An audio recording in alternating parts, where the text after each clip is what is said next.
Nah, karena percakapan di Snapchat akan terhapus setelah dibaca oleh penerima, mereka nggak mengira bahwa ini akan terlacak. Jenius nih, pikir mereka begitu. Hai, halo semua, apa kabar teman-teman YouTubeku tersayang? Semoga kalian semua dalam keadaan sehat dan baik-baik saja, serta selalu semangat dalam menjalani hari-hari kalian. Buat yang baru di channel ini, perkenalkan namaku Diah, dan di channel ini aku bercerita mengenai berbagai true story dari seluruh dunia, terutama true crime. Kalau ini adalah konten kalian, please dukung aku dengan cara subscribe ke channel aku, serta nyalakan notification bell-nya, ting-ting, agar kalian selalu terupdate setiap kali aku upload video-video baru. Buat yang sudah menjadi family channel ini, selamat datang kembali, senang sekali melihat kalian ada di sini lagi. Di video kali ini aku akan bercerita mengenai sebuah cinta segitiga yang membawa petaka, gengs. Kejadian ini terjadi di Amerika Serikat pada tahun 2018, jadi belum lama terjadi. Cerita ini akan melibatkan seorang pasutri, satu orang ketiga, medsos, dan banyak emosi. Jadi please stand by. Tanpa berpanjang kata, ayo kita mulai aja cerita kita hari ini.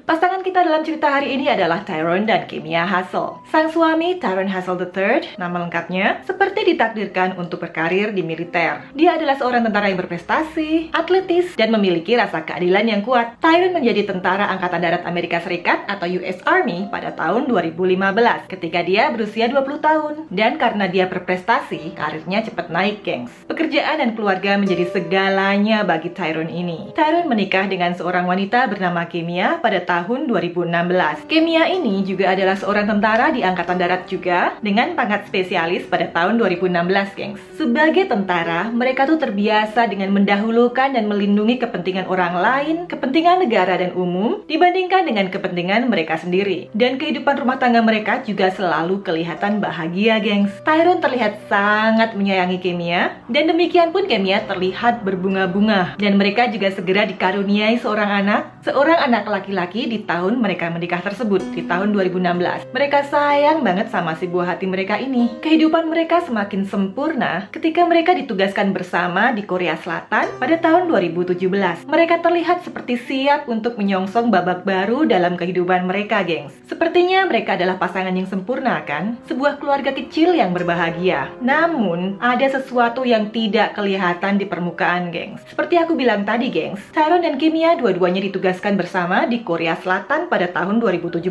kan? Nah, dalam penugasan ini, Tyrone bekerja keras demi keluarga dan negaranya. Namun tidak demikian dengan Kimia, gengs. Kimia memiliki rencana yang lain dan segera menyusun suatu rencana guna mendapatkan apa yang dia inginkan. Nah, di belakang Tyrone, ternyata Kimia berselingkuh dengan seorang tentara lain yang bernama Jeremy Quillard. Jeremy yang waktu itu berusia 24 tahun juga tengah ditugaskan di Korea Selatan. Mereka mulai bertemu di belakang Tyrone dan mulai menyusun masa depan mereka bersama, gengs. Namun si Kimia ini bukannya bilang ke Tyrone kalau dia sudah bertemu dengan orang lain dan sudah nggak sayang lagi sama Tyrone dan ingin pisah sama Tyrone. Dia tetap menyembunyikan hal ini. Kimia tuh nggak mau yang namanya kehilangan apa yang sudah mereka bangun bersama. Menurutku ini kayak pengen dapat best of both worlds gitu loh, gengs. Mengapa? Kalau mereka bercerai nih, Kimia hanya akan mendapatkan sebagian dari harta yang sudah mereka bangun bersama. Mereka juga akan berbagi hak asuh anak mereka bersama. Si Kimia nggak mau hal ini terjadi. Dia ingin memiliki semuanya. Ditambah lagi, kalau mereka nantinya cerai, Kimia juga masih akan bertemu dengan Tyrone lagi walaupun mereka sudah berpisah. Karena mereka memiliki anak bersama tadi ini, gengs. Kimia nggak mau itu semua terjadi. Seperti aku bilang tadi, dia mau dapatkan semuanya. Harta, anak, cinta, tanpa menyisakan apapun buat Tyrone. Kedengaran seperti plot buat cerita FTV kan, gengs ya? Enggak, teman-teman. Cerita ini sayangnya beneran terjadi. Kimia dan Jeremy, si selingkuhannya tadi, mulai merencanakan masa depan mereka bersama. Namun, ada satu hal yang kurang. Satu hal yang mereka perlukan, yaitu duit. Uang, cuan. Nah, di sini peran Tyrone. Tyrone memiliki asuransi dari Angkatan Darat yang jumlahnya besar, lebih dari 400.000 dolar. Atau kalau dirupiahkan kira-kira sebesar 5,5 miliar, gengs. Namun juga, Kimia nggak akan mendapatkan uang tersebut kalau mereka bercerai. Dia hanya bisa mendapatkan uang tersebut jika Jeremy meninggal sewaktu Kimia masih menjadi istrinya. Makanya, bagaimana sekarang kalau Tyrone benar-benar meninggal dan dia masih berstatus sebagai istri?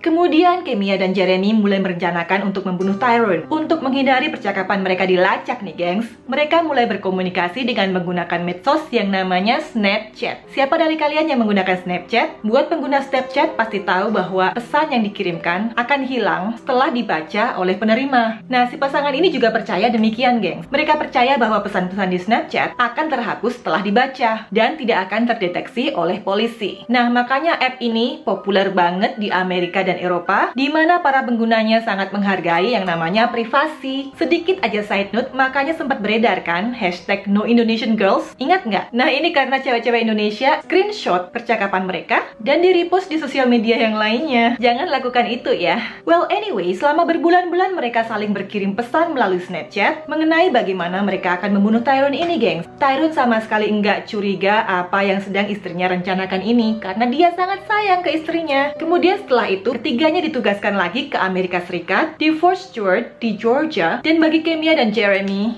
yang sudah ngebet banget untuk bersama, mereka pikir mereka perlu segera eksekusi rencana mereka. Melalui pesan-pesan di Snapchat tersebut nih, Kemia akan memastikan bahwa Tyrone berada di suatu tempat yang tepat di saat yang tepat, dan Jeremy akan berada di situ untuk mengeksekusi si Tyrone ini. Nah, malam yang akan mengubah seluruh kehidupan mereka tersebut adalah malam tahun baru tahun 2019.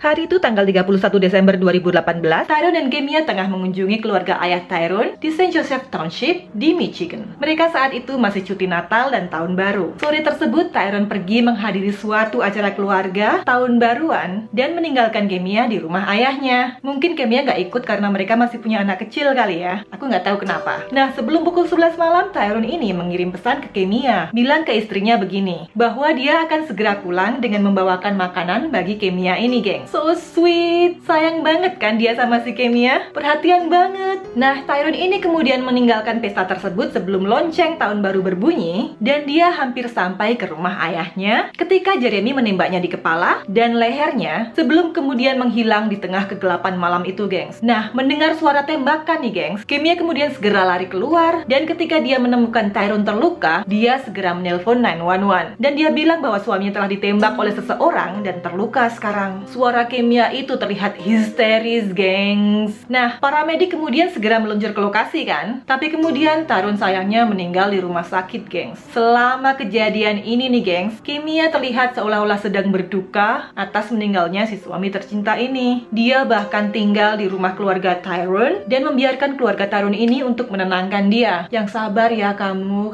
baru saja kehilangan suamimu, yang sabar ya, masih ada anakmu yang membutuhkan kamu. Mungkin seperti itu ya, tapi tega banget sih. Namun gengs, para investigator nggak sebodoh itu. Mereka nggak mudah tertipu. Sudah umum diketahui, ketika ada seseorang yang meninggal secara tidak wajar, dalam hal ini Tyrone karena ditembak, maka semua keluarganya pun akan turut diselidiki untuk memastikan tidak ada permainan dilakukan oleh keluarga korban atau orang-orang yang dikenal oleh korban. Para penyelidik tadinya mengira Tyrone bermasalah dengan seseorang bernama Rico di skating ring beberapa hari sebelumnya, dan mungkin hal ini ada hubungannya, tapi ternyata enggak. Mereka mulai mencurigai Kemia setelah menemukan beberapa histori pencarian di internet setelah Tyrone ini terbunuh, gengs. Di dalam suatu pencarian di search engine, Kemia menuliskan bagaimana cara menghapus Snapchat. Kemudian di pencarian lain, Kemia menuliskan tentara terbunuh di malam tahun baru. Kemia juga mencari tahu mengenai apa yang harus aku lakukan setelah cicilan rumahku lunas.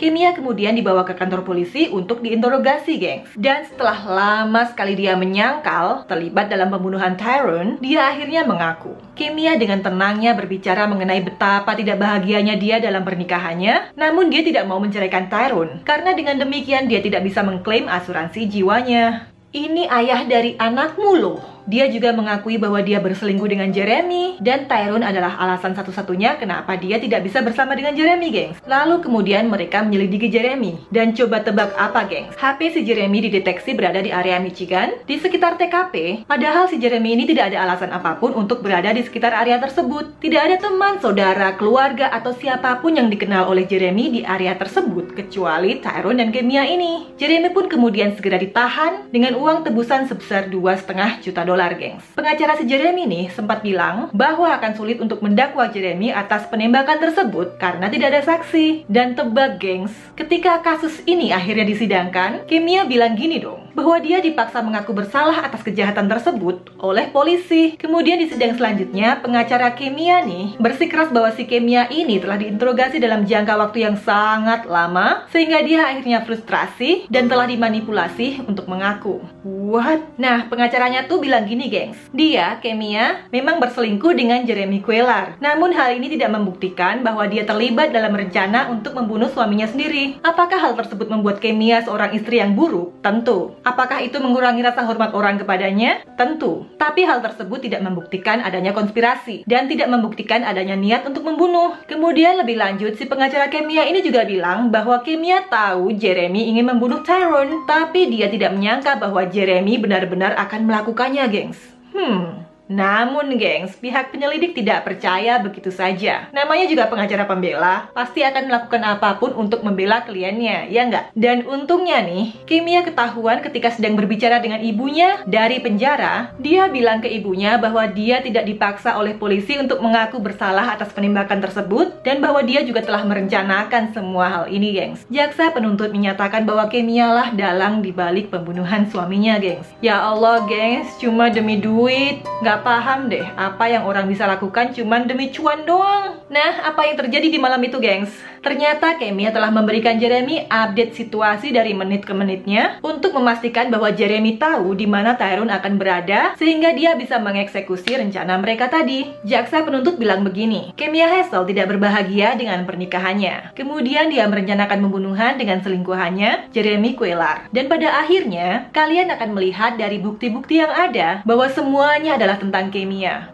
dan apa yang dia mau. Jaksa penuntut juga menunjukkan suatu video di mana Kimia mengaku membantu selingkuhannya tadi, Jeremy, untuk menemukan lokasi Tyrone, suaminya sendiri. Kimia juga bahkan enggak malu tinggal bersama ayah Tyrone selama 2 minggu setelah Tyrone terbunuh, gengs. Gila ya, bagaimana perasaan ayahnya coba? Dari hasil penyelidikan polisi diketahui bahwa Kimia dan Jeremy telah merencanakan semuanya ini selama berbulan-bulan melalui Snapchat. Nah, karena percakapan di Snapchat akan terhapus setelah dibaca oleh penerima, mereka nggak mengira bahwa ini akan terlacak. Jenius nih, pikir mereka begitu. Tapi, gengs, yang nggak mereka tahu, walaupun percakapan terlihat terhapus di HP setelah dibaca oleh penerima, Snapchat ini tidak dilengkapi dengan fitur enkripsi, terutama end-to-end encryption seperti WhatsApp. Nah, enkripsi seperti itu akan melindungi semua pesan yang dikirim dengan kode enkripsi yang hanya dimiliki oleh pengirim dan penerima saja. Jadi tidak bisa diintercept oleh pihak ketiga. Yang enggak mereka tahu, tingkat keamanan pengiriman pesan menggunakan Snapchat merupakan yang terendah dibandingkan Skype, iMessage, FaceTime, Messenger maupun WhatsApp. Jadi nggak benar tuh bahwa tidak ada rekaman percakapan melalui Snapchat. Tetap terlacak, gengs. Jadi rencana yang kelihatannya sempurna tadi ternyata nggak begitu sempurna, gengs. Ada bolongnya. Untung banget ada bolongnya. Kimia disidang pada Juli hingga Agustus 2019.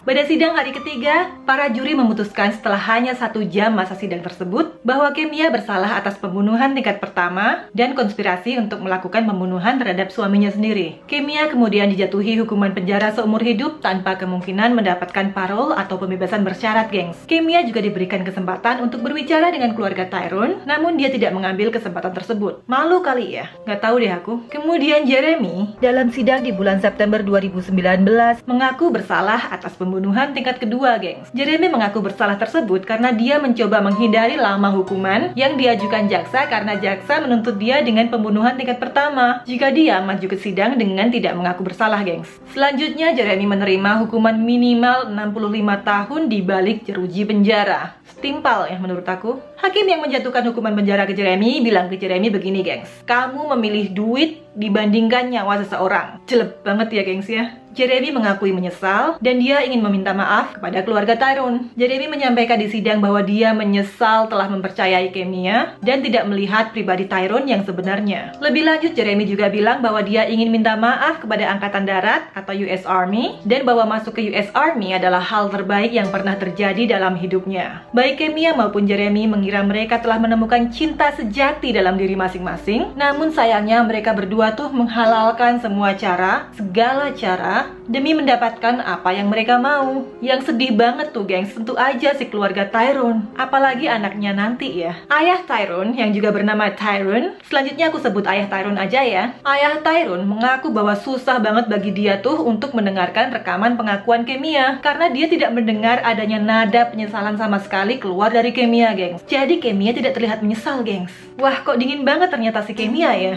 Ayah Tyrone menyebutkan bahwa pembunuhan anaknya tersebut merupakan pengkhianatan yang terbesar, dan dia bersumpah bahwa anak Tyrone akan tumbuh dengan mengetahui bagaimana hebatnya sang ayah. Aduh, asli kasihan banget keluarga Tyrone, terutama anak mereka. Si anak ini nggak cuma kehilangan ayahnya, tapi juga ibunya, gengs. Kalau besar nanti dan tahu apa yang terjadi ke orang tuanya, apa nggak hancur dia nanti? Sedih ya teman-teman akhir cerita ini. Pada akhirnya uang tuh akan bawa kita kemana sih? Apakah demi uang, demi cuan doang kita rela lakukan apapun? Nggak begitu juga kan? Uang tuh bisa dicari bersama. Berapapun banyaknya uang yang kita punya, kalau kita nggak merasa bersyukur, tetap aja masih aja akan terasa kurang. Kita nggak akan pernah bisa happy kan kalau begitu? Amit-amit deh. Jangan sampai ya gengs kita melakukan segala cara hanya untuk menjadi bahagia, karena karma itu ada kok. Menurut kalian sendiri bagaimana teman-teman? Please let me know di komen di bawah. Sementara itu tetaplah bahagia, tetap jaga kesehatan di masa yang nggak menentu kayak sekarang ini. Ingat juga untuk be respectful dan be kind terhadap sesama. Dan aku akan ketemu dengan kalian lagi di video aku selanjutnya. Sampai jumpa!